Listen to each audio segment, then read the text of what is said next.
Ahojte, v tomto videu sa chcem s vami podeliť o moje skúsenosti s panenským olivovým olejom. Momentálne, ako vidíte, ho kupujem od značky Akamuty.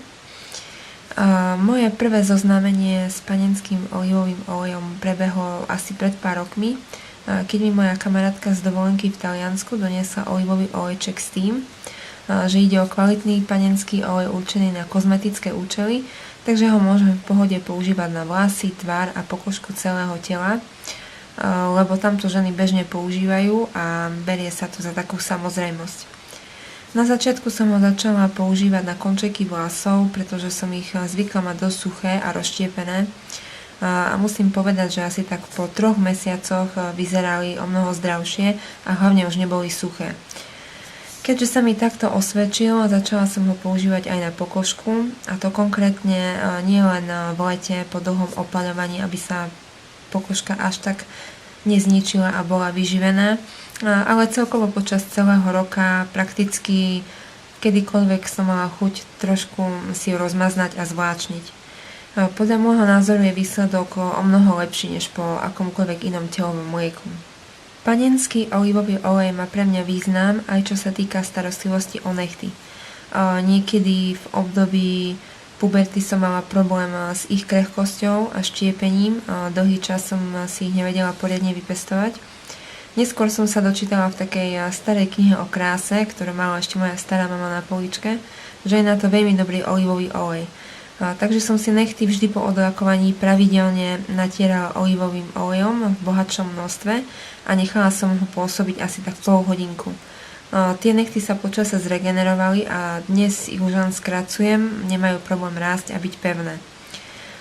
Dnes ho používam aj ako balzam na ruky, postačia mi nejaké 3 kvapky olejčeka rozotrieť na rukách a razom zmizne nielen suchosť, ale aj zádery v okolí nechtov.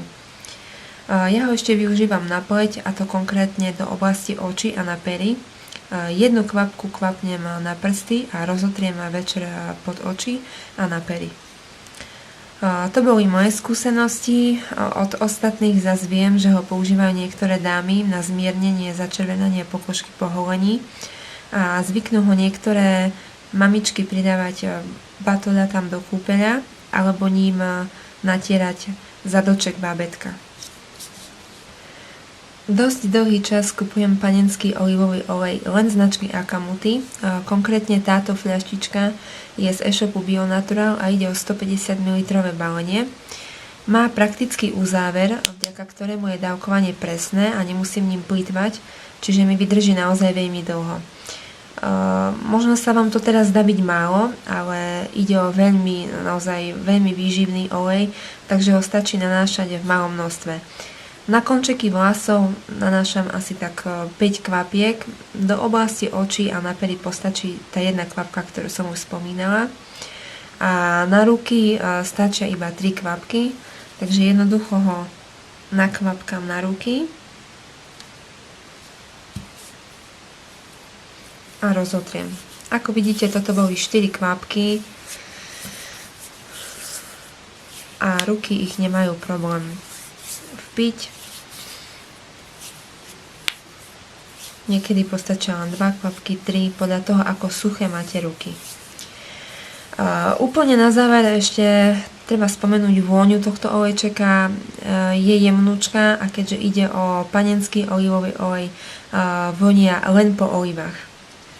Verím, že sa vám recenzovanie tohto olejčeka páčilo a teším sa na ďalšie videá. Dovidenia.